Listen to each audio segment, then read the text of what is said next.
Saudações, pessoal! Vamos dar seguimento ao nosso curso O que Cremos. Lembrando, estamos estudando a primeira parte da nossa fé, onde estamos vendo o credo apostólico e as suas afirmações sobre a nossa fé. Na última aula, nós paramos na pergunta 16, então hoje nós vamos para a pergunta 17. Que importância tem para nós a ressurreição de Cristo? Lembrando que essa pergunta ela está ainda ligada à pergunta 16. Então vamos lá. Por que é importante para nós também a ressurreição de Jesus? Não só a morte, mas também a ressurreição. Porque, primeiro, Jesus ao ressuscitar nos mostrou que a morte não tem poder final sobre nós. Graças a ele, a gente pode ter uma vida justa e eterna. Então, primeiro, por que é importante saber que Jesus ressuscitou? Essa crença na ressurreição de Cristo. Por que isso é importante? Porque nos mostra que nós temos um Salvador que vence a morte. A morte não tem poder final mais sobre a vida. Então a morte para nós não é o fim. Por quê? Porque o nosso Senhor, o nosso Salvador ressuscitou. Vamos lá, o segundo ponto. Assim como Jesus voltou à vida, a gente também pode ter uma nova vida livre do pecado e mais próxima de Deus. Então, se Jesus teve poder para ressuscitar da morte, ele também tem poder para nos dar uma nova vida, ou seja, para nos ressuscitar espiritualmente, para vivermos hoje mais próximos de Deus e nos livrar do pecado. E no futuro nós teremos sim uma ressurreição física, né? Uma ressurreição não somente espiritual, mas fisicamente nós seremos ressuscitados por Jesus. Isso no fim dos tempos, né? Essa é uma aula mais para frente que nós chamamos de escatologia, o estudo das últimas coisas. Terceiro ponto, a ressurreição de Jesus é como uma promessa. Né? Assim como ele voltou à vida, a gente também vai voltar, mas dessa vez para uma vida eterna e gloriosa, porque eu acabei de falar, a ressurreição final, né? Então vocês viram que uma coisa está ligada à outra, né? A morte de Cristo, a ressurreição, a nossa conversão, viver hoje em Cristo, uma nova vida, tudo isso está ligado e ligado à morte e ressurreição de Jesus. Vamos para a pergunta 18. Gente, desculpa, eu acho que está um pouco... Esqueci de dar zoom aqui para ficar melhor. Aqui, me desculpem.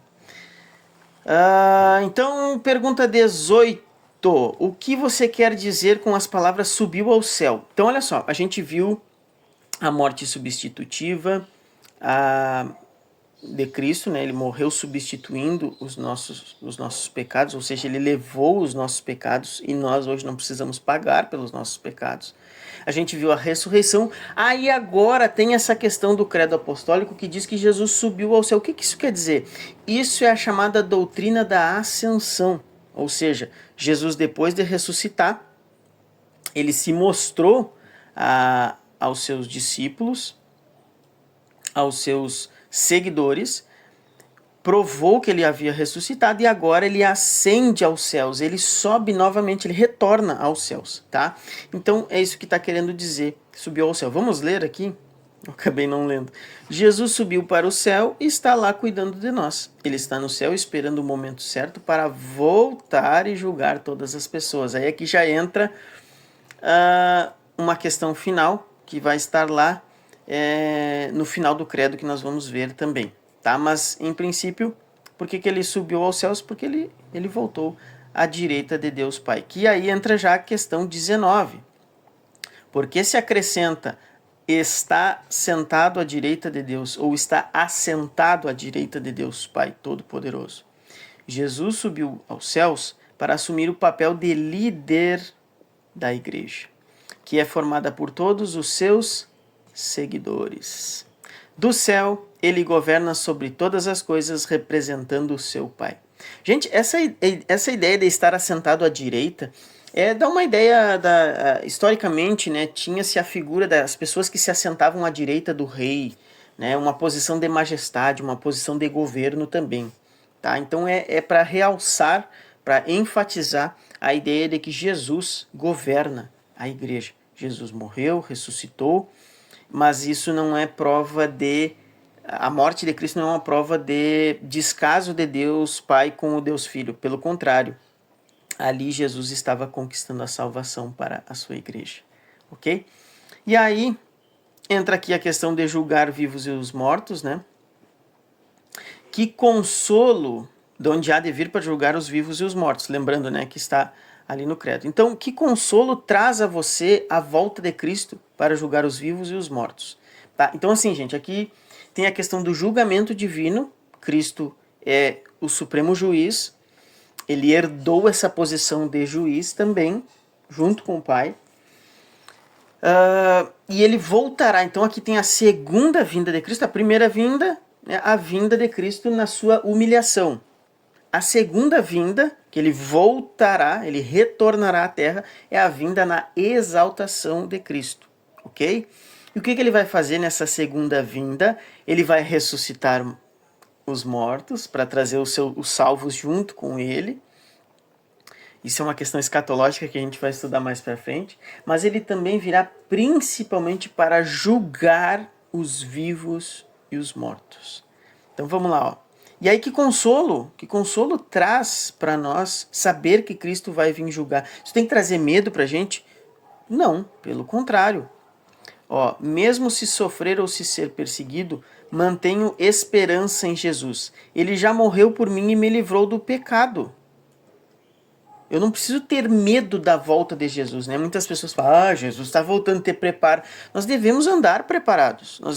O chamado de Deus para nós hoje é para andarmos preparados em novidade de vida.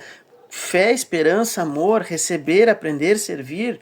O chamado é agora. Para quê? Para que a gente ande sempre preparado para receber a Jesus. E aí isso não é motivo de medo, pelo contrário, a esperança em Jesus, ele já me livrou do pecado, então eu não vou ser condenado, vou ser salvo. Então, ó, estou ansioso por seu retorno quando ele julgará o mundo e punirá os injustos. Mas para mim e para todos os que creem nele, haverá alegria eterna no céu. Para nós, a volta de Jesus, então, é a nossa redenção final. Seremos ressuscitados com ele. Aqueles que estão vivos, né? Por exemplo, Jesus está voltando agora, tá? Faz de conta que Jesus começou a voltar agora. Os que estão vivos serão arrebatados para vir junto com Jesus que ressuscitou os que já morreram, vindo junto com ele. Jesus vem com a igreja, né? A segunda vinda dele. Eu tô toda hora dando uma pitada nesse assunto da escatologia, isso é um assunto bem curioso, mas enfim. Devemos ter esperança, consolo na segunda vinda de Jesus, né, e no julgamento divino. Tudo isso para nós é uma bênção, não é motivo de medo. Gente, agora entramos então vamos para a terceira parte. Eu vou encerrar esse vídeo e aí nós encerramos... Deixa eu voltar aqui. Nós encerramos, então, a primeira e a segunda parte do credo. Lembrando, primeira parte, Deus Pai e a criação. E a segunda parte, Deus Filho, Jesus Cristo e a redenção. Até aqui é o 7, né? Agora nós entraremos na próxima aula no Espírito Santo, Deus Espírito Santo e a santificação, né? Então nós vamos analisar essas verdades aqui sobre o Espírito Santo. Que Deus abençoe mais uma vez a sua vida, que Deus possa abençoar a sua vida com esses estudos, trazendo luz, trazendo salvação e um entendimento correto da palavra de Jesus e do seu Evangelho. Que Deus te abençoe.